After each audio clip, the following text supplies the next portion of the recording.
nĩ mutino uria utigite ciana 14 na muthio mwana nguraro na uria uhanikire rucini rwa Jumatatu thutha wa ngari ya ukui wa muingi ire kumakuite makiroka thukuru gutemwerekera na kugaragara hururuka-ini cia itura ria Ndiko Gatundu ya Rwongo. Ndi mucio hindi ndarikia gukama mwana wakwa umagara na thie cukuru no nie ngirikia kwendia iria ndaigwa kindu kiagamba tari bomu ngirora ndona rukungu ruthiururukite muno haha ni ndaremwo ni kuga mbu ndaremwo ni kwaria ndambia kuhura thimu ngiuragia kana ni muranyonera mwana. Aikari aria mahanyukire kuhonokia ciana na aria mauma ngari-ini iyo makiuga kona iria ngari ino igereire mutino ikoretwo iri ugwati munene amwe tiguo mutino wa mbere kuhanikira itura-ini riri. He ngari ya nyanya iragwite haha iranyitwo ni miti he kirori kiarutirwo ngurumo na andu aingi no Ngai ni mwega ni tondu ni mahonokaga. Tengera hindi atutengerire ri tukorire ngari ni yacoka mwena uyu ngioya kona ri yukire yate mwerekera na yagwa na guku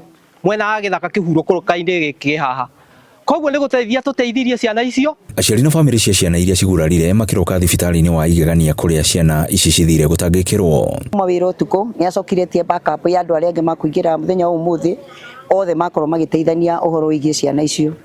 Ni twatigwo twina kieha tondu tutinamenya kihaca ngari iyo nikiyikire no ciana ni cia cugurikirwo ciagirire. Cukuru ya Ndiko, cukuru ya Eka Hebeta, he Kiaguno na Kiaguno Secondary na Kiaguno Primary School iria yuma na makiria ma ciana 18 iria cionire mutino nisa niyo yagaragara kuria kianda macani-ini. Mundurume umwe uria uma ngari-ini no na uria uhonokire gikuo ciarera akiuga ati ngari ino ni gutengeria igutengeretie matatu ingi no indi ndereba aremwo ni kuna kona. Ngari kwena ngari imwe ikuhitukite riu cigugeragia gutengerania iri gutukuite gugeragia gutengerana iria i mbere yitu twakinya akuhura kona tutakinyite Ndiko ngari iyo agithie kuhura kona ndereba yaremwo kuhura kona ngari kata ya ikuruka nginya ngurumo. Riu aikari a Ndiko makiuria thirikari kuhanyukia waki wa barabara ya Thika guthie mwena wa Magumu iri koretwo iri ugwati munene na ni koretwo gituhe ngarama nyingi muno makiria cia garage.